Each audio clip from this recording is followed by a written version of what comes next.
L'univers de Naruto est nuancé. L'ombre se mêle à la lumière et l'obscurité trouve une grande incarnation en la personne d'Orochimaru. Dès son apparition, ce personnage énigmatique a captivé notre imagination, semant la terreur dans le cœur des spectateurs avec son comportement sinistre et ses desseins maléfiques. À travers ses multiples changements et évolutions, Orochimaru a transcendé le rôle d'un simple antagoniste pour devenir un symbole de complexité et d'adaptabilité dans l'univers de Naruto. Plongeons dans le mystère de ce personnage fascinant et explorons ses qualités, son impact profond sur l'histoire et les personnages qui l'entourent. Plus précisément, laissez-moi vous parler d'un personnage qui a été super important pour moi. J'ai nommé Orochimaru. Le personnage apparaît dès le départ de Naruto. Il s'implante dans l'histoire à travers Sasuke, mais au départ, il est également l'antagoniste principal, l'ennemi à abattre.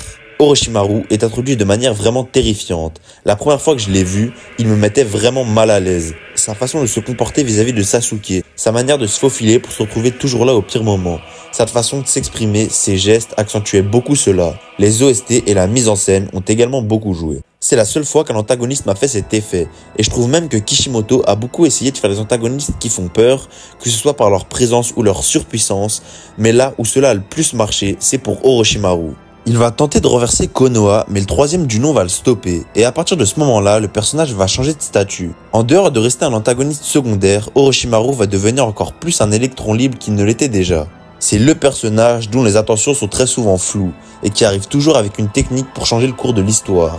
Déjà, vis-à-vis de l'échelle de puissance, Orochimaru finira dépassé. Il est toujours une menace pour tout le monde, mais c'est plus l'antagoniste le plus puissant. Il va également devenir le mentor de Sasuke, mais de mon point de vue, j'ai plus l'impression qu'Orochimaru a appris de Sasuke que du contraire. À la base, il veut se servir de Sasuke, mais celui-ci le sait. Il va tirer sa puissance de Orochimaru pour ensuite se débarrasser de lui et servir ses propres objectifs. À partir de là, Orochimaru va prendre une place encore plus secondaire qu'avant et va, comme il le dit lui-même, vouloir voir ce que Sasuke va devenir.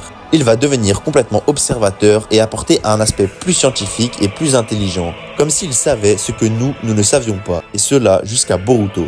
On peut également parler de ses combats, qui sont vraiment tous un banger. À chaque fois que Orochimaru vient à devoir se battre, on va se régaler. Par exemple contre Hiruzen ou encore Naruto 4ème queue. Je trouve que son aspect scientifique des techniques apporte aussi vraiment quelque chose. Il a rajouté une dimension énorme, par exemple avec la réincarnation des âmes ou ce genre de technique interdite qui nous montre l'étendue de l'univers de Naruto. Les points négatifs qu'on peut attribuer au personnage sont le fait qu'il devienne de moins en moins présent par rapport au début de l'œuvre. Il y a également le fait que Orochimaru soit un électron libre. Comme j'ai pu le dire, on ne sait jamais réellement ce qu'il pense. Il n'a pas d'idée fixe ou d'objectif en dehors de connaître toutes les techniques ninja ou d'être immortel. Cela est à la fois un point faible et un point fort. Dans le sens où certes on peut avoir du mal à s'attacher à un perso qui change énormément et sans objectif réellement motivant ou d'épreuve à dépasser. Mais à contrario, grâce à ça, Orochimaru est inattendu. On ne sait jamais par quel biais le prendre ni anticiper ses actions. Il a également, comme j'ai pu le citer en haut, une évolution très pertinente et intéressante. À la recherche du savoir, il va petit à petit se perdre et tomber dans quelque chose de malsain, avant de prendre un aspect plus sage et apaisé vers la fin de l'œuvre. Orochimaru est la version de Sasuke qui n'a pas eu de rédemption, qui ne s'en est pas sorti. Sa relation avec Jiraiya nous montre la relation de Sasuke et Naruto si cela avait échoué. Les mettre en tant que mentor de ces deux personnages est quelque chose de simple mais qui fonctionne, car Naruto est également beaucoup une histoire de symbolique et de cycle.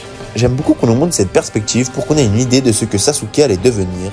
Et même en dehors de ça, le fait que Naruto ne soit pas arrêté au fait que Jiraiya ait échoué et au final, il a réussi à sauver Sasuke. Orochimaru a pour moi tout accompli en tant qu'antagoniste dans Naruto et plus globalement en tant que personnage.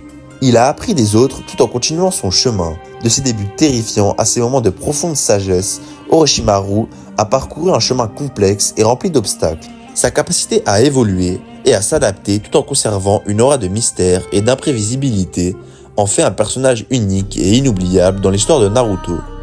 Alors que nous nous éloignons de ce personnage, souvenons-nous de son influence durable sur les autres personnages et sur l'univers de Naruto dans son ensemble. Orochimaru, avec toute sa complexité et ses contradictions, restera à jamais gravé dans nos mémoires en tant que l'un des antagonistes les plus fascinants et les plus emblématiques de l'histoire du manga. Merci beaucoup d'avoir suivi la vidéo. Si celle-ci vous plaît, n'hésitez pas à le dire en commentaire et à liker. Sur ce, moi je vous dis à dimanche prochain. À plus!